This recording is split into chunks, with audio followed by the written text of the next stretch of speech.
कितनी है इन्हें कुल 68 बार जमीना बाग ठीक है ते ਜਿਹੜੇ ਹੈਗੇ ਬੜੇ ਆਲੀਸ਼ਾਨ ਘੋੜੇ ਤੇ ਬੜੇ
अस्सलाम वालेकुम जी। वालेकुम सलाम। वालेकुम अस्सलाम।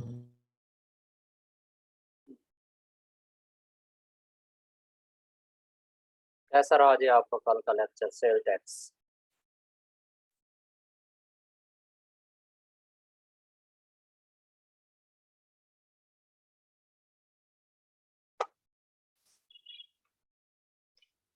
आपको जो ग्रुप में मैंने शेयर किया था ये वर्ड की फाइल सबके पास है वो?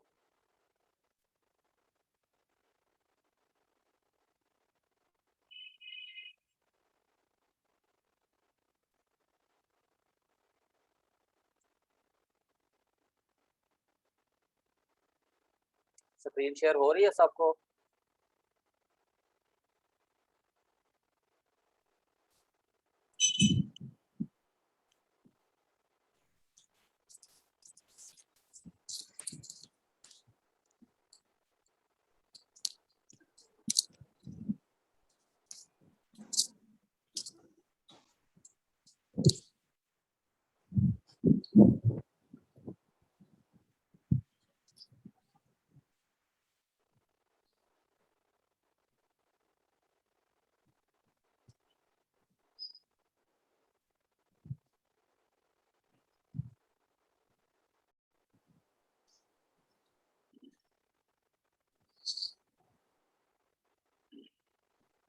अच्छा, ये मटेरियल ना मैंने एक्सट्रैक्ट किया है, इसको ज़रा ध्यान में रखिएगा। ये इनकम टैक्स ऑर्डिनेंस 2001 जो हमारा मतलब सिलेबस है चैप्टर 3 पार्ट 4 ऑफ चैप्टर 10, ये वही सारा कुछ है, लेकिन इसमें जो कम्प्लेक्स चीज़ें हैं वो मैंने इसमें से निकाल दी, यानी कि जिसकी ज़रूरत नहीं मुख्तलिफ सेक्शंस का रेफरेंस दिया होता है, वो सिर्फ एहतियातन अगर हम असेसमेंट कर रहे हैं जैसे डिपार्टमेंट के बंदे, उसके लिए वो साथ दिया जाता है ताकि मिक्सअप ना हो, उसमें से एमसीक्यूज नहीं बन सकते, तो इसलिए वो मैं निकाल दिया है। बिल्कुल सिंपल सा एक मटेरियल मैंने निकाला है, ये आपको इंशाल्लाह पढ़ने में ना कोई मुश्किल नहीं होगी, आपने ट्राई भी की होगी इसे पढ़ने की, ये बिल्कुल सिंपल है, इसमें कोई इसमें वो नहीं है, बस थोड़ी सी आपको मैं इसमें तो समझा देता हूँ ताकि आप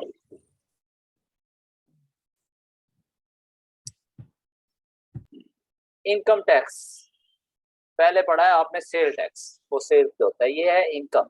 इनकम किसी भी सूरत में हो सकती है, वो बिजनेस से भी आ सकती है, वो सैलरी से भी आ सकती है, सोर्सेज डिफाइन किए हुए हैं, गवर्नमेंट ने सोर्सेज डिफाइन किए हुए हैं कि इन सोर्सेज से इनकम आ सकती है, जो सोर्सेज डिफाइन नहीं होते उनको उन्होंने इनकम फ्रॉम अदर सोर्सेज में डाला हुआ है, ठीक है। अदर सोर्स का मतलब यही है, इन चारों के अलावा जहां मर्जी आ जाए तो वो पांचवा सोर्स है।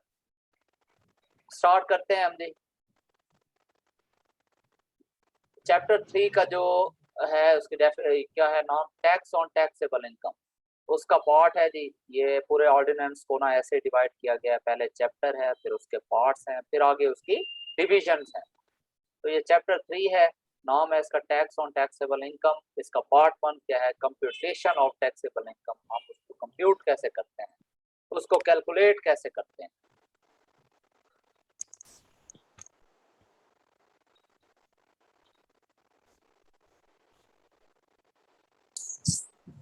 ठीक है जी, कैसे कैलकुलेट करते हैं जी, पूरे साल की जितनी टोटल इनकम होगी, ये टैक्सेबल इनकम की बात हो रही है, हर इनकम टैक्सेबल नहीं होती, यानी इनकम के साथ टोटल इनकम और टैक्सेबल इनकम, एग्जेम्प्ट इनकम, ये टाइप्स हैं कुछ। टैक्सेबल वो होती है जिस पे गवर्नमेंट ने अपने रेट्स अप्लाई करने हैं, अप्लाई करके आप पे टैक्स लगाना है। तो taxable income of a person for a tax year shall be the total income the year, उस साल की टोटल इनकम रिड्यूस हो जाती है किससे, by the total of any deductible allowances, उसमें से निकाल दें। हम आगे पढ़ेंगे यही, हम इनकम पढ़ेंगे, फिर पढ़ेंगे ये खर्चे हुए हैं मेरे, ये मुझे अलाउ, वो डिडक्शन कहलाती है कि इस इनकम में से ये मेरे खर्चे निकाल दो। वो कौन से खर्चे हैं जो एफबीआर ने अलाउ किए हुए हैं according to rules and regulation, वो खर्चे हैं। डिडक्शन का एक अलग पूरा इसी में पार्ट एक पढ़ेंगे, तो वो निकाल दो। मैंने यानी कि इतना कमाया है, लेकिन ये कमाने में मेरा इतना खर्चा भी हुआ है, लिहाजा मेरा जो 10 लाख कमाया है, 4 लाख मेरा खर्चा हुआ है, तो मेरा जो टैक्सेबल इनकम बनती है वो 6 लाख बनती है। डिडक्टिबल अलाउंसेस वही जो आपने डिडक्शन करनी है खर्चे के माध्यम में किसी भी, जिस तरह एफबीआर ने अलाउ किया है, ये इसी चैप्टर के पार्ट 9 में आप दिए हुए भी हैं वो अलाउंसेस, तो ये आपके डिडक्शन जो है वो अलाउ है। कि आपने ये ज़हन में रख के रखना है, जो भी आगे सोर्स ऑफ इनकम पढ़ेंगे, सोर्स ऑफ इनकम पढ़ेंगे होती क्या है, और फिर इसमें से डिडक्शन कौन सी माइनस हम कर सकते हैं, डिडक्शन ले सकते हैं, डिडक्शन लेने के बाद जो बचती है वो असल इनकम होती है जिस पे हमने टैक्स करना है। एफपीआर को टैक्सेबल इनकम से करते हैं। उसके बाद सेक्शन 10 में बताया हुआ टोटल इनकम क्या होती है, जो जो कमाया आप, वो भी जो एग्जेम्प्ट इनकम है वो भी। एग्जाम्प्ट इनकम क्या होती है, अब एग्जाम्प्ट इनकम ये होती है कि एफबीआर कहता है कि ये इनकम से मुझे कंसर्न है, कुछ ऐसी इनकम है जैसे एग्रीकल्चर इनकम, वो एफबीआर से कोई कंसर्न नहीं। आपने अपने रिटर्न में 20 लाख भी लिख दिया है तो एफबीआर को इससे कोई कंसर्न नहीं। एफबीआर सिर्फ ये पूछ सकता है कि आपने 20 लाख जो ये इनकम शो की है कि आपने इसका जो प्रोविंशियल टैक्स होता है उसका प्रूफ पे किया भी है। नहीं, हमें कोई बात नहीं, आपने शो जो किया है तो ये बताएं कि आपने इसका कोई प्रोविंशियल गवर्नमेंट को टैक्स भी दे के, बस ये वो क्या हो जाएगी, वो एग्जेम्प्ट इनकम होती है, तो उससे एफबीआर को कोई असर होगा, यानी टोटल इनकम में वो एग्जेम्प्ट इनकम भी शामिल होती है। बाद में उसकी टैक्सेबल इनकम बनती है, उस टोटल इनकम में जितने डिडक्शन करनी है, जितनी एग्जेम्प्ट इनकम निकालनी है, अच्छा, ये कैलकुलेशन एफपीआर का जो सॉफ्टवेयर है वो खुद कैलकुलेट करता है। हम रिटर्न सबमिट करते हैं, हम प्रिपरेशन ये तैयारी के दौरान एक रिटर्न सबमिट करना, एनटीएन बनाना, ये भी आप सिखाएंगे ताकि आप सामने रिटर्न हो गया आपको पता चल जाएगा अच्छा ये जो हमने चीजें पढ़ी हैं यहाँ यहाँ लिखी जाती हैं। तो टोटल इनकम एग्जाम्प्ट इनकम भी शामिल होती है। अब सेक्शन 11 में बताया गया है कि आपके कौन कौन से सोर्सेज हैं जो एफपीआर कहते हैं, और हर सोर्स की क्योंकि टैक्सेशन डिफरेंट है, क्योंकि इनकम को उन्होंने डिफरेंशिएट करने का मकसद यही है। हर सोर्स की जो है वो टैक्सेशन डिफरेंट है, कुछ रेट्स डिफरेंट है, उसमें से डिडक्शन अलाउ की जाती है वो डिफरेंट है। इसलिए इसको क्या कर दिया उन्होंने, सेपरेट कर दिया है 5 सोर्सेज को। किस लिए सेपरेट किया है, ताकि हर एक इनकम की डिडक्शन जो है वो अलग-अलग बेसिस पे हो। किसी की कोई डिडक्शन अलाउ ही नहीं करता, जैसे सैलरी है, इनकम फ्रॉम प्रॉपर्टी में जो डिडक्शन है वो और तरह की है, यानी कि ये डिडक्शन आप क्लेम कर सकते हैं। बार बार बार डिडक्शन का यूज होगा। ये अपना जो भी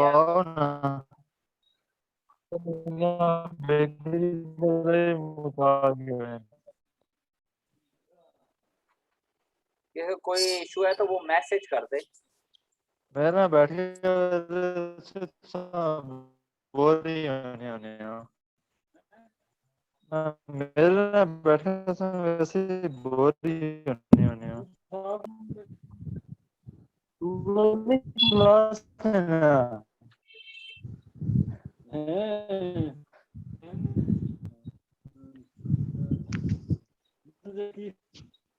देखिए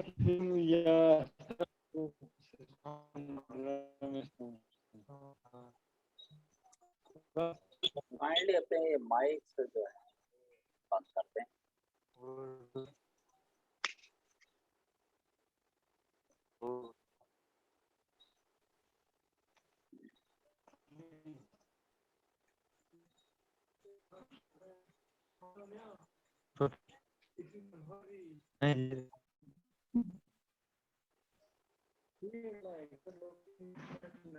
ठीक है जी, ये आवाज ना आए जरा, ये अपने माइक्स क्लोज करते हैं।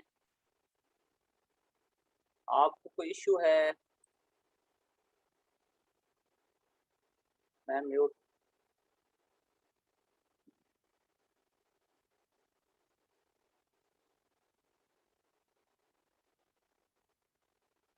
अच्छा जी, अब है जी टोटल इनकम, ये हेड्स ऑफ इनकम कौन से होते हैं, कहाँ कहाँ से एफपीआर कहता है ये है सोर्सेज ऑफ इनकम, यही जो कौन से हैं जी, salary, income from property. Income from property का मतलब होता है रेंटल इनकम, प्रॉपर्टी से जो रेंट आ रहा है आपका वो आपकी इनकम फ्रॉम प्रॉपर्टी है। इनकम फ्रॉम बिजनेस, किसी भी तरह का बिजनेस है, कोई भी बिजनेस एक्टिविटी आप कर रहे हैं, वो इंडिविजुअल बेसिस पे कर रहे हैं, वो फैक्ट्री लगाई हुई है, वो कंपनी बनाई हुई है, वो पार्टनरशिप पे कर रहे हैं, ये सारे बिजनेस है। फिर है कैपिटल गेन, यानी कि कोई आपके पास कैपिटल एसेट है, मूवेबल और कुछ इमूवेबल और कुछ मूवेबल एसेट्स हैं, ये उससे बेचने से जो आपको प्रॉफिट आया है वो कैपिटल गेन होता है। फिर है जी income from other sources, income from other sources जो इन चारों में नहीं है वो कहाँ है जी, इनकम फ्रॉम अदर, ना वो बिजनेस है, ना वो रेंटल इनकम है, ना वो सैलरी है, कैपिटल। तो वो क्या होगी, वो उस पर डिफाइन की हुई है चीजें।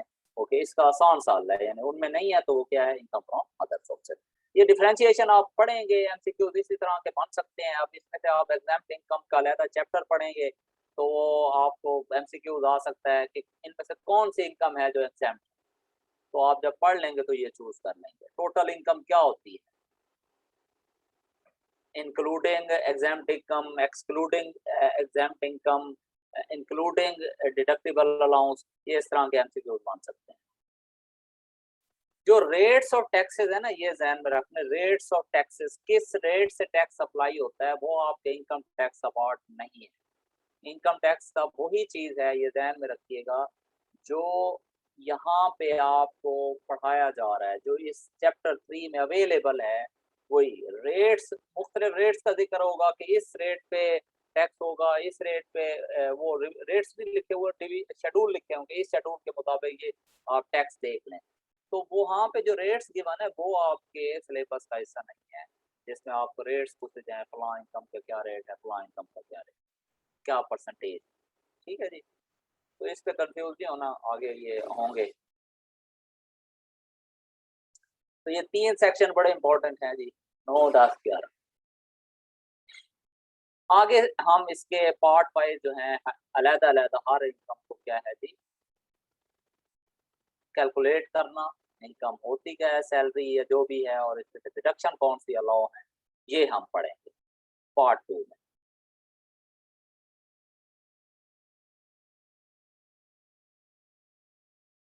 इसमें से अगर किसी का कोई क्वेश्चन हो तो वो पूछ सकता है, इन तीनों सेक्शन में से अगर कोई इशू हो तो वो पूछ सकता है मैसेज, फिर मैं उसे क्लियर कर दूंगा।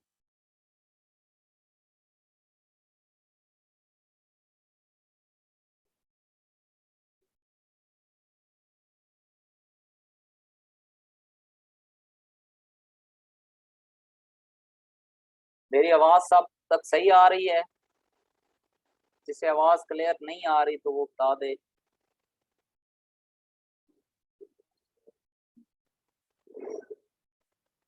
टैक्सेबल इनकम और टोटल इनकम में यही फर्क है कि मैंने बताया है कि हर इनकम टैक्सेबल नहीं होती है, एफपीआर को उससे कोई गर्ज नहीं है। जो इनकम उसने कह दी है कि मैंने इस पे टैक्स नहीं लेना तो नहीं लेना, आप अपने रिटर्न में शो करेंगे। आप जब एफपीआर को अपना गोशवारा अपने रिटर्न सबमिट करेंगे, आप बताएंगे कि मेरी ये इनकम भी है, मेरी फॉरेन सोर्स इनकम है, बाहर से बेची है, वो अलाउ की है गवर्नमेंट ने, 50 लाख तक आप लिमिट है कि आप 50 लाख तक मंगवा लें, हम आपसे पूछेंगे ही नहीं थ्रू बैंकिंग चैनल। तो वो आपकी इनकम में शो हो रही होगी, लेकिन जैसे कैलकुलेशन करेगा ऑटोमेटिक सिस्टम एफपीआर का, आपको वो 50 लाख माइनस कर देगा, बाकी जो बचेगा उस पर टैक्स होगा। तो वो टोटल इनकम में होगी आपकी, टोटल इनकम आपकी 1 करोड़ है, लेकिन वो 50 लाख माइनस करें तो 50 लाख, ठीक है।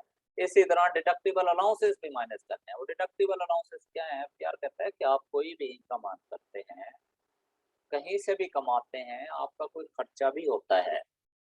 बिजनेस में इनकम तो बहुत होती है लेकिन खर्चे कितने हैं, सिवाय सैलरी के जिसपे कोई डिडक्शन अलाउ नहीं करता, थोड़ी सी है एक आध जिसमें डिडक्शन अलाउ करता है, बाकी हर उसमें आपको डिडक्शन अलाउ की जाए।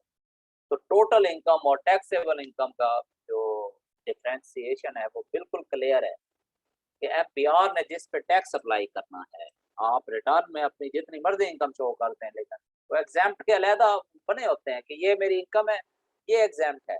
आप खुद अपनी असेसमेंट करते हैं, एफपीआर में यूनिवर्सल सेल्फ असेसमेंट है, आप ऑनलाइन अपने रिटर्न सबमिट करते हैं और बता देते हैं एग्जाम्प्ट है। सिर्फ आपने क्या करना है, जब ऑडिट में नाम आए आपके पास प्रूफ होना चाहिए कि मेरी इनकम एग्जाम्प्ट थी, मैंने शो तो की थी, लेकिन इस पे क्योंकि मैंने आगे एग्जाम्प्ट में इसे डाला था तो लिहाजा मैं इसका जो है टैक्स पे मैंने नहीं किया, मेरे पास इसका प्रूफ है। ये देखें, ये एग्रीकल्चर इनकम थी, ये देखें जी ये फॉरेन सोर्स इनकम थी। ठीक हो गया। तो उम्मीद है ये फर्क आपको ना हो गया होगा। बाहर से आने वाले इनकम पे 50 लाख तक कोई टैक्स नहीं है अभी भी। बाहर से आने वाले इनकम के बहुत सारे वो हैं, एक रेजिडेंट और नॉन रेजिडेंट का कॉन्सेप्ट भी है। बाहर से वो इनकम नहीं कंसीडर होगी, वो बाहर वाली। ऐसे किसी दोस्त को कहें जी मेरे अकाउंट में ना इतने डाल दें, इतने पैसे दे दें, वो आप शो कर दें इधर, आप पे उस पर कोई टैक्स नहीं होगा। लेकिन अगर आप इधर बैठ के किसी की जॉब कर रहे हैं, वो दिस इज समथिंग डिफरेंट। आ तो बाहर से रहे हैं लेकिन वो आपका एम्प्लॉय और एम्प्लॉयर का रिलेशन है, उसके लिए रूल्स डिफरेंट है। आप यूट्यूबर हैं, आप कोई गूगल के लिए कोई ऑनलाइन वर्क कर रहे हैं, तो उसके लिए जो है वो रूल्स अलग है।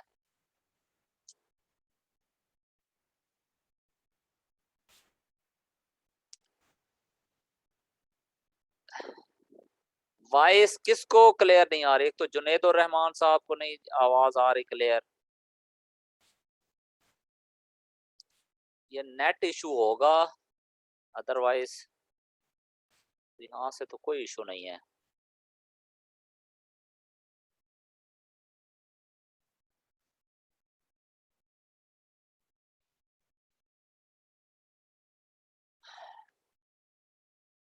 ठीक है जी, तो ये आपको समझ आ गई, टैक्सेबल इनकम, टोटल इनकम है। एफबीआर को टोटल इनकम से कंसर्न नहीं है, एफबीआर को टैक्सेबल इनकम से करना है, और ये सारे रूल्स के तहत होता है। जो वो इनकम कहेगा, जिस रूल के तहत कहेगा, वही एग्जाम्प्ट होगी।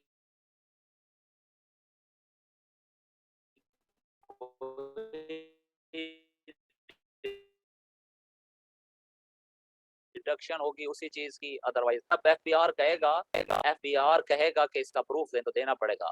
अगर प्रूफ ना दे सके तो फिर वो टैक्सेशन हो जाएगी उस पे। आपने 50 लाख शो तो कर दिया है कि मेरी फॉरेन सोर्स इनकम थी या एग्जाम्प्ट थी, लेकिन उसका प्रूफ नहीं दे सके तो वो आपकी टैक्सेबल इनकम में शामिल करके टैक्स लगा दिया जाएगा जब ऑडिट होगा। ठीक हो गया जी, हेड्स ऑफ इनकम। अब आते हैं हम इनकम फ्रॉम सैलरी, ये वाला हम आज सेक्शन नंबर 12।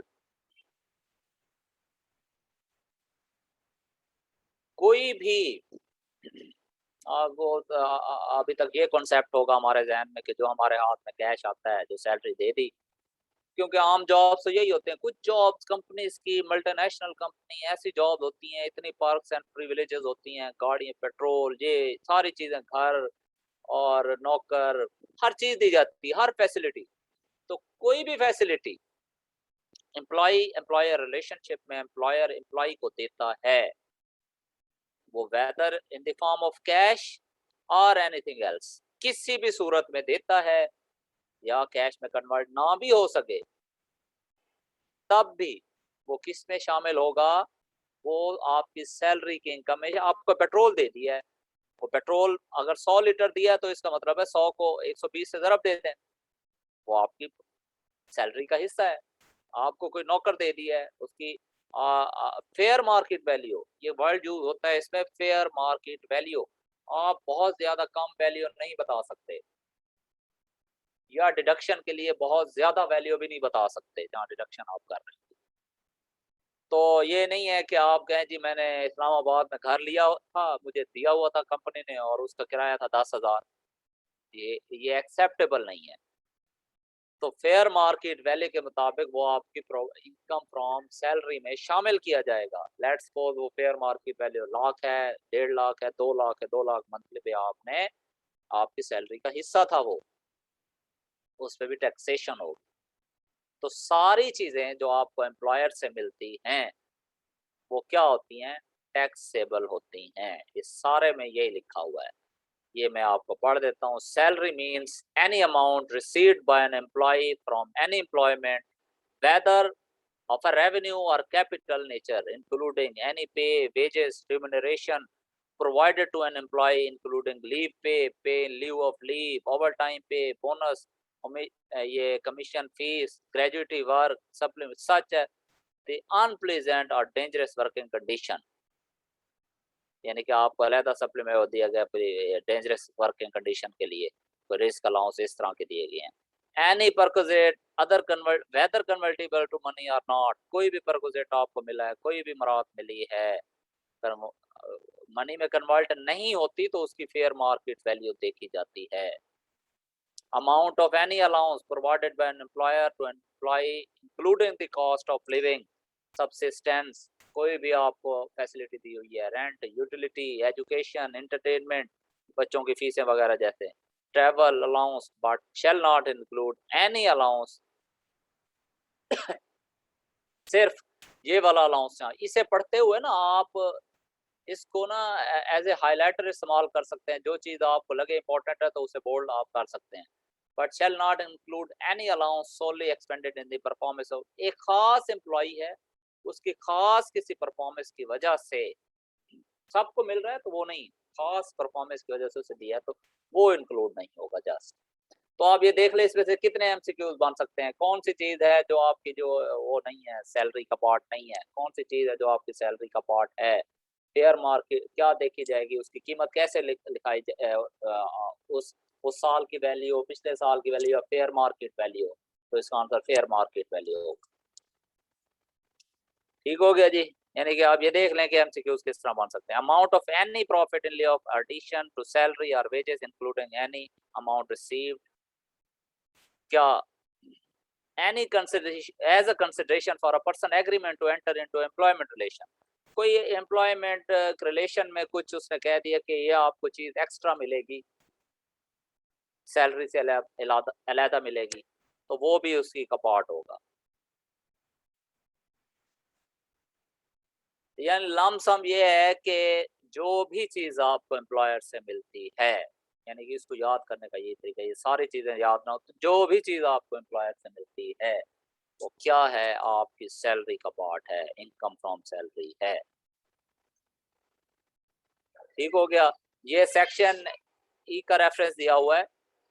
क्या है कि let's suppose A termination of contract आप खत्म करते हैं, जैसे आप गोल्डन शेक हैंड ले लेते हैं जी, आपको अमाउंट अचानक ज्यादा मिल जाती है, तो उसकी टैक्सेशन आम प्रिंसिपल के तहत नहीं होगी, उसकी टैक्सेशन होगी ए और बी, इसकी फिर परसेंटेज निकाली जाएगी। अब ए क्या है, ये है कि पिछले 3 सालों में उसकी टैक्सेबल इनकम कितनी थी, उनको जमा करें, income 1, income 2, income 3, total taxable income 3 सालों में। और पिछले 3 बी क्या है जी, पिछले 3 सालों में उसने टैक्स कितना पे किया है, तो वो जो रेट बनेगी, वो जो परसेंटेज बनेगी, उस परसेंटेज पे उस जो गोल्डन हैंडशेक से अमाउंट मिली है 2 लाख, 4 लाख, 2 करोड़, 1 करोड़, जितना, उस हिसाब से टैक्स होगा। ये नहीं कि अचानक 1 करोड़ मिली है तो उस पे आम टैक्स रेट अप्लाई करते हैं, वो फिर ज्यादा हो जाएंगे। ठीक हो गया जी। इंशाल्लाह आपको ये पढ़ने में कोई मसला भी नहीं होगा, ये सारी चीजें।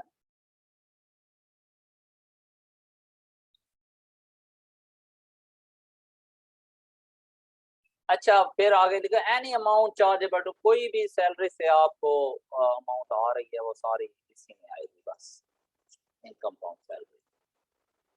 फिर है जी वैल्यू ऑफ परकोजेट, मैंने कहा है जी फेयर मार्केट वैल्यू, जो आपकी वो परकोजेट आपको दिए हुए हैं उसकी वैल्यू कैसे निकालेंगे।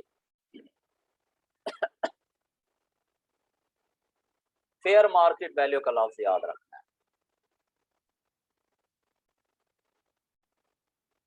ये सर्विसेज है जी, services of house keeper, driver, gardener, ये सारी क्या है जो उन्होंने यूटिलिटीज जो आपको परकोजेट, कोई मरात, आपको कोई प्रिविलेजेस जो हैं वो दी हुई है एम्प्लॉयर, तो उसकी फेयर मार्केट वैल्यू देखी जाती है।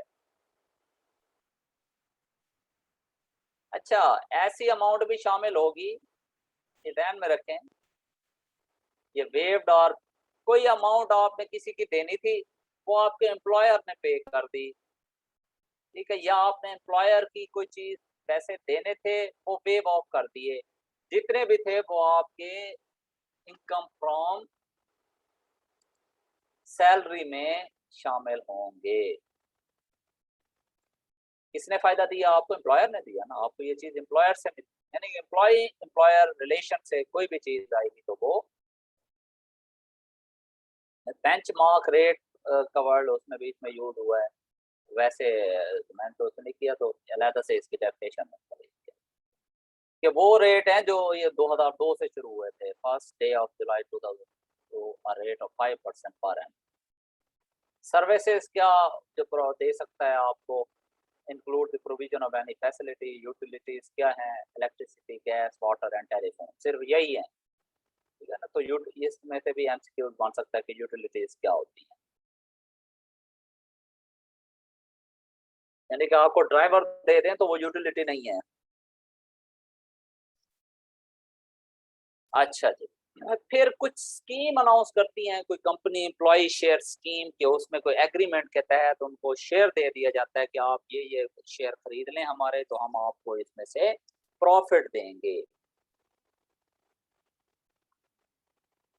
वो उस वक्त तक वो शेयर उसकी इनकम फ्रॉम सैलरी का हिस्सा नहीं बनता, ये इसमें लिखा हुआ है, फिर मैं आपको समझाता हूँ, पहले आप सुन लें कि उस वक्त तक आपकी जो है इनकम फ्रॉम सैलरी का हिस्सा नहीं बनता जब तक उस शेयर पे एम्प्लॉय का मुकम्मल अख्तियार ना हो जाए, उसे बेचने का, उसे लेने का फ्री राइट, फ्री विल ना हो जब तक, तब तक उसकी क्योंकि एक वो बता दिया जाता है कि शेयर हैं, आप 5 साल तक इसे डिस्पोज ऑफ नहीं कर सकते, ये आपके तो हैं, लेकिन आप मतलब उस किस्म की रिस्ट्रिक्शन लगा दी जाती है कंपनी की तरफ से।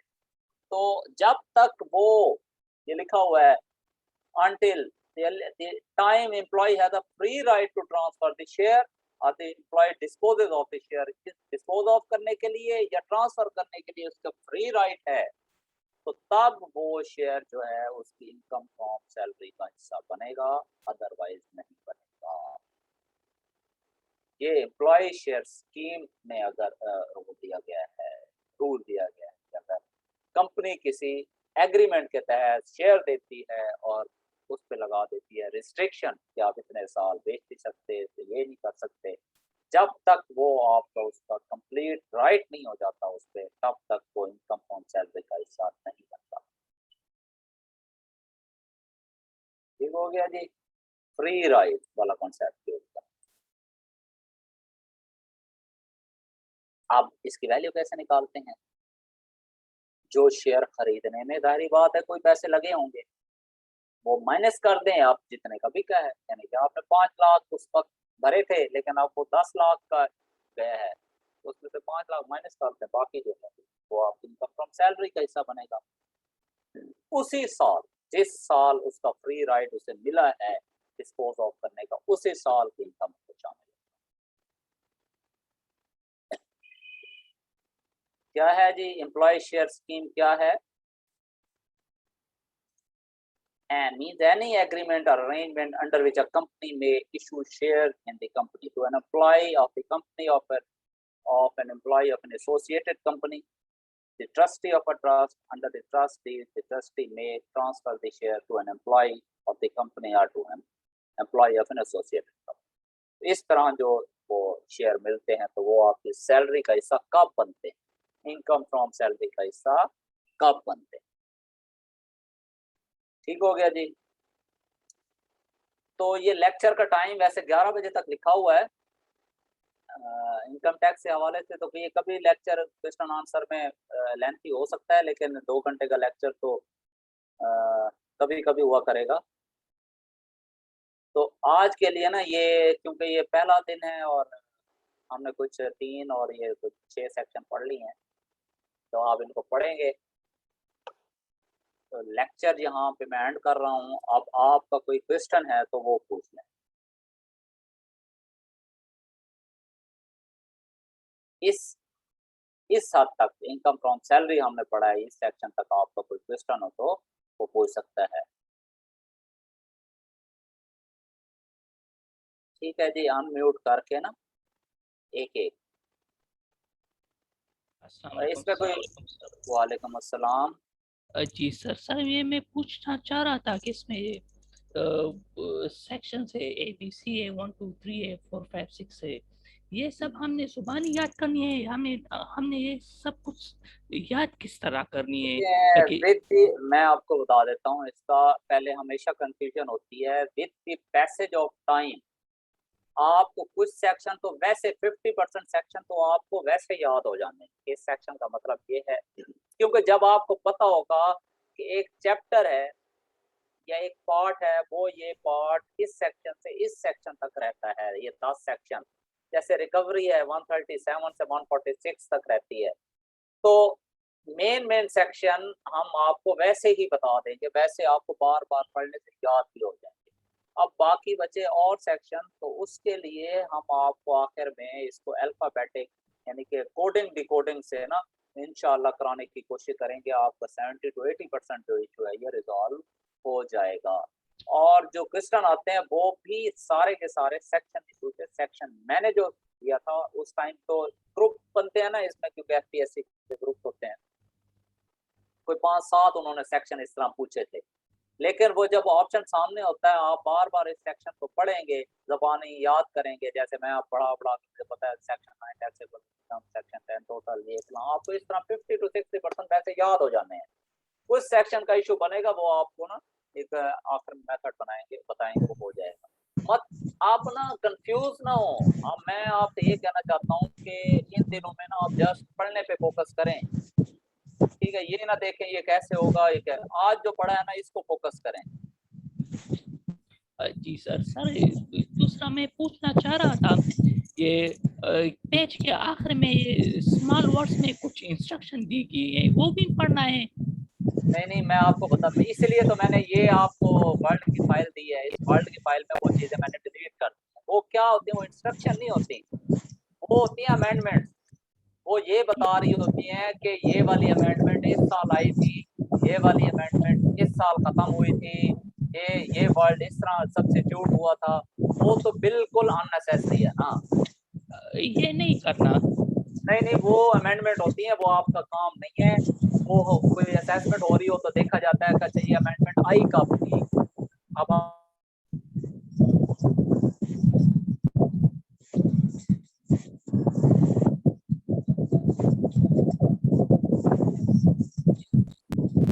समझ आ गई?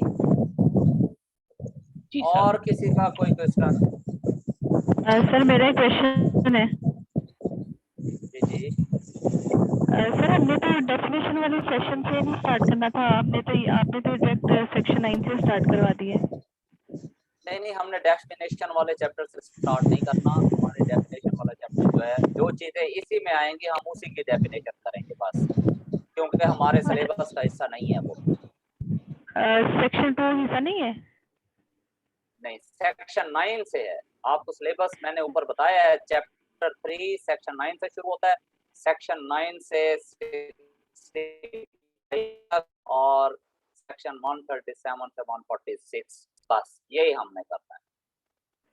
लेकिन सर एक इसलिए दफा पहले डेफिनेशन जब करना इस सर एक दफा पहले जब हमारा आपके साथ हुआ था तो आपने डेमो क्लास में बताया था कि हम डेफिनेशन वाला सेक्शन भी देखेंगे। तो अभी ये सिलेबस जो न्यू आया है उसके अकॉर्डिंग हमने 9 से 65 जी तक करना है। देखें, इसमें ना कुछ चीजें आएंगी जिनको टर्म्स को डिफाइन करना होगा, तो वो हम इधर ही जो चीजें इन सेक्शंस में जो हमारे सिलेबस का हिस्सा है हम वो कर लेंगे। बाकी जो दूसरे सेक्शन सिलेबस वो है ना, सेल टैक्स और फेडरल एक्साइज, उसमें हम डेफिनेशन वाला सेक्शन करेंगे। इस ठीक हो गया सर। अननेसेसरी यानी कि अगर सेल टैक्स वाली जो डेफिनेशंस पढ़ेंगे तो ऑलमोस्ट ये आईटीओ की भी डेफिनेशंस कवर कर लेगा। हाँ बिल्कुल, इंशाल्लाह वो काफी सारी चीजें कॉमन होती हैं। कोई एक्स्ट्रा चीज अगर उसमें से करानी होगी तो करा देंगे। सारा डेफिनेशन वाला सेक्शन करना हमारे लिए अननेसेसरी है।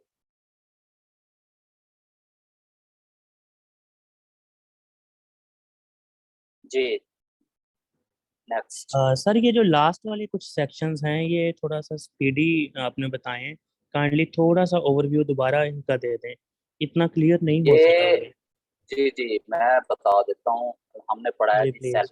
सैलरी से ना, हाँ जी सैलरी सर, जी जी बिल्कुल। सैलरी इनकम कोई भी आपने एम्प्लॉयर रिलेशन है आपका, ठीक है ना, आप जॉबियन किसी भी जगह, ठीक है, वहां से आपको मोटी बात याद रखना, कोई भी चीज मिलती है वेदर कन्वर्टेबल इनटू कैश और नॉट, अगर कन्वर्टेबल टू कैश नहीं है तो उसकी फेयर मार्केट वैल्यू देखी जाती है, वो आपकी टैक्सेबल इनकम यानी इनकम फ्रॉम सैलरी का हिस्सा बनाया जाता है।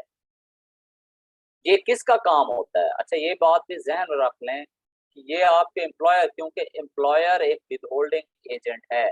शायद आपने विदहोल्डिंग एजेंट का कॉन्सेप्ट पढ़ा हो। एम्प्लॉयर उसकी सारी चीजें कैलकुलेट करेगा कि मैंने इसे क्या क्या दिया हुआ है, इतने करोड़ या इतने लाख का बेनिफिट मैं इसे दे रहा हूँ, यानी कि इसकी टोटल जो सैलरी है, परकोजेट, गाड़ी, घर, पेट्रोल, ड्राइवर, तो ये सारी चीजें देने के बाद यूटिलिटी मैं ना इसे इतना बेनिफिट दे रहा हूँ, उस सब पे टैक्स करेगा और वो टैक्स क्यों एज ए होल्डिंग एजेंट करेगा और वो टैक्स एफपीआर के लगाने में जमा करा देगा।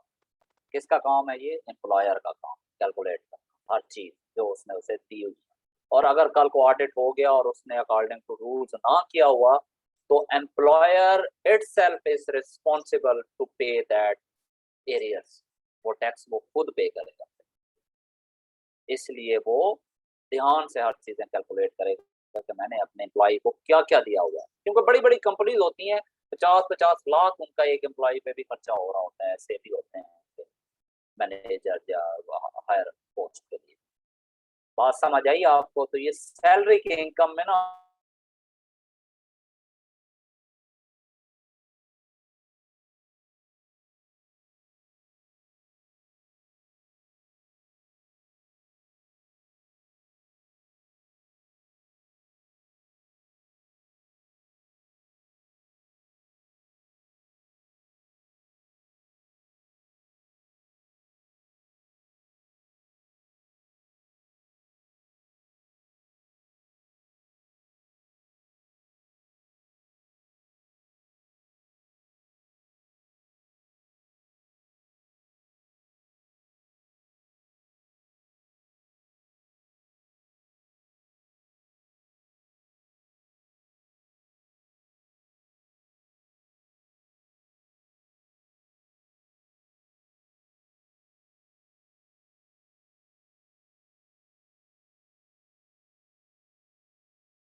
सजाद साहब आपकी साइड से आवाज नहीं आ रही, काइंडली अपना माइक आप चेक करें।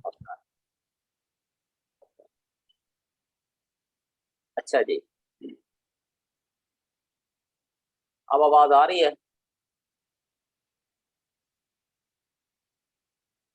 हेलो, जी सर, जी सर। ठीक है। तो ये सवाल किसने किया था? ये सैलरी और ये समझ नहीं आई थी। ये सर मैंने ही किया था। अच्छा, और ये अब टर्मिनेशन ऑफ कॉन्ट्रैक्ट का भी थोड़ा सा कंसेप्ट, यानी कि ये हाँ, इस तरह से है, ये कोई बंदा आप जॉब छोड़ देता है किसी जगह से, कॉन्ट्रैक्ट अपना कैंसिल हो जाता है। ये आप इसे ना गोल्डन हैंड शेक ले, ओके। ठीक हो गया। क्योंकि अमाउंट तो ज्यादा उसी में मिलेगी ना, कॉन्ट्रैक्ट कुछ छोड़ के आया तो उस पर अमाउंट नहीं मिलेगी। और भी कुछ, या गोल्डन हैंड शेक, या कंपनी कहती है जी आप जाएं, हम कंपनी को खत्म कर रहे हैं तो आपको इतने पैसे दे रहे हैं, मुख्तलिफ सूरतें हो सकती, ज्यादातर गोल्डन हैंड शेक। तो उस पे टैक्सेशन इस हिसाब से होगी। सवाल आ सकता है ऑन टर्मिनेशन ऑफ ए और बी, ये परसेंटेज फार्मूला है, आप बताएं जी ए क्या है। वो 4 ऑप्शन दे देंगे, उसमें से एक ये होगा। Taxable income for 3 preceding years, total income, कुछ भी ऑप्शन दे सकते हैं। वैल्यू ऑफ परक्विजिट्स, वो हम किसी फेयर मार्केट वैल्यू के मुताबिक जो चीजें भी आपको दी हैं उसके मुताबिक जो वैल्यू बनती है वो लगाएगा आपका एम्प्लॉयर, और आपको टैक्स करेगा।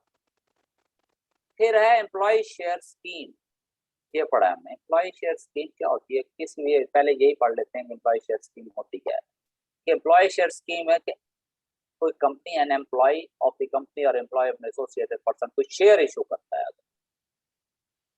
कोई ट्रस्टी है ऑफ अ ट्रस्ट, वो क्या करता है, अंडर द ट्रस्ट डीड, कोई भी है उसकी ट्रस्ट डीड हो सकती है, ट्रस्टी में ट्रांसफर द शेयर तो an employee of the company उसको शेयर ट्रांसफर कर सकता है। तो इस तरह अगर उसे कोई चीज मिली है, वो उस पे इनकम कैसे निकालेंगे? अगर आपने उसके कुछ पैसे पे किए हैं, वो माइनस कर दें उसकी सेल में से, तो जो प्रॉफिट आया वो आपका, वो उस पे टैक्स होगा, ये ए माइनस बी। लेकिन एक बात ये बताई हुई है, अगर फ्री राइट जब तक उसे नहीं मिलेगा उसे डिस्पोज ऑफ करने का या ट्रांसफर करने का शेयर, यानी कि कंपनी ट्रांसफर तो कर देती है उसके नाम, लेकिन रिस्ट्रिक्शन लगा देती है कि आप बेच नहीं सकते, ट्रांसफर नहीं कर सकते, या कोई और रिस्ट्रिक्शन, तब तक वो उसकी इनकम फ्रॉम सैलरी का हिस्सा नहीं होगा।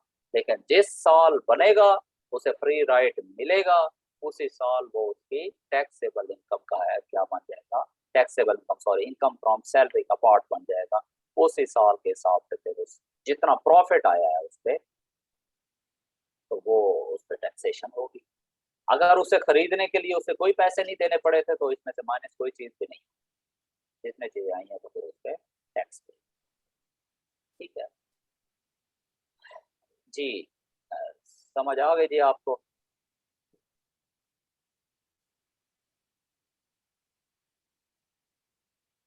और किसी का कोई क्वेश्चन?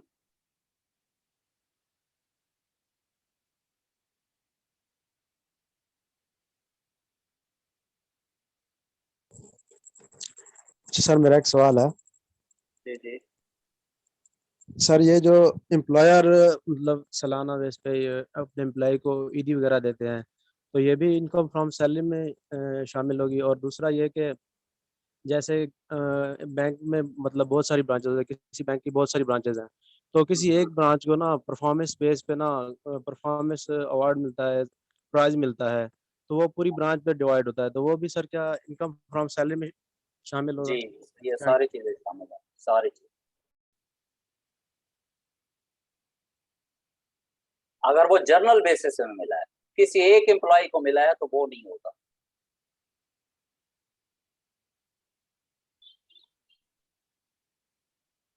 एक उसको एम्प्लॉय को अगर किसी उसकी परफॉर्मेंस की वजह से उसे मिला है तो उस पर नहीं होगा।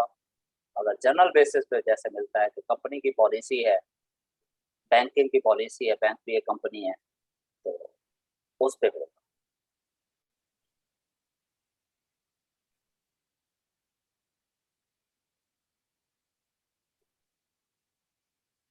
जी नेक्स्ट कोई किसी का क्वेश्चन? ये बड़े इजी से सेक्शन है, इतने कंफ्यूजिंग नहीं है, आपने इसको बार बार पढ़ना है तो आपको सेक्शन भी याद हो जाए।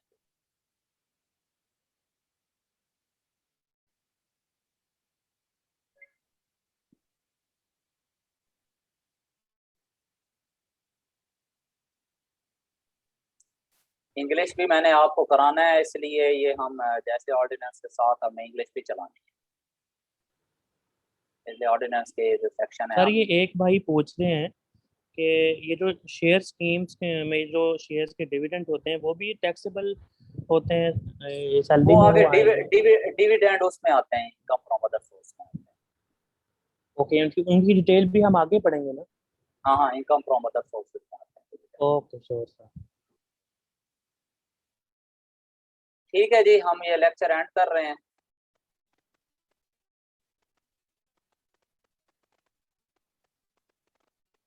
सर कोई वीकली टेस्ट भी होगा एमसीक्यूज बेस्ड, कोई इस तरह से जी जी सेटअप इंशाल्लाह हो? बनाएंगे, बनाएंगे आप में सेल्फ बेसिकली आपका एक असेसमेंट होगी कि आप हम शेयर कर देंगे तो आपने वो खुद फिर उसको देखना है कि हम आते हैं कि नहीं आते।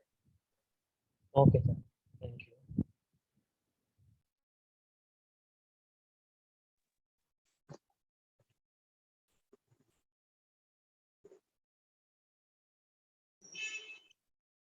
वैल्यू ऑफ परकोजेट होता है कि जो जो चीजें आपको बताई हुई हैं, दी हुई हैं एम्प्लॉयर ने, वो उसकी फेयर मार्केट वैल्यू देखी जाएगी। कौन देखेगा? एफबीआर नहीं देखेगा, आपका एम्प्लॉयर देखेगा, क्योंकि वो विद होल्डिंग एजेंट है। अपने एम्प्लॉय की सैलरी पे उसने टैक्स विद हेल्ड करना है, और वो अब वो ये नहीं कहेगा कि मैंने अगर वो दिया हुआ है कोई ड्राइवर या कोई घर दिया हुआ है तो उसकी जो है वैल्यू जी बड़ी कम बता दे जी, 10,000 रुपये की घर मिला हुआ है जी इस्लामाबाद में, मैंने एग्जाम्पल दी है पोश एरिया में, तो ऐसा नहीं हो सकता। तो वो खुद उसने वो करना है। अगर जब बाद में ऑडिट होता है और जब इस पे पता चलता है कि ये चीजें इसने गलत डिस्क्लोज की हैं, तो फिर वो एम्प्लॉयर रिस्पॉन्सिबल होगा उस पर टैक्स देने। फेयर मार्केट वैल्यू देखी जाती है परपोजिट, जो उसे दी रखी है, जो कन्वर्टेबल टू कैश नहीं। ड्राइवर दे रखा है, उसकी सैलरी देखी जाएगी कि उसकी सैलरी कितनी होती है, आम ड्राइवर कितना लेता है। अब ये तो नहीं है 2,000 रुपये ड्राइवर मिल जाए, तो उसकी वैल्यू ऐसे निकाली जाती है। ये लेक्चर मिल जाएंगे आपको इंशाल्लाह रिकॉर्ड।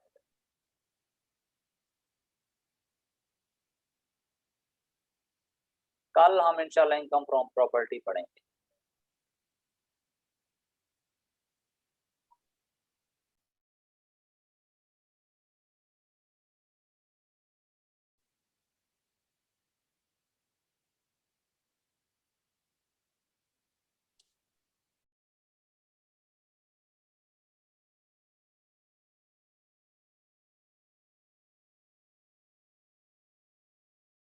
ओके जल्लाह।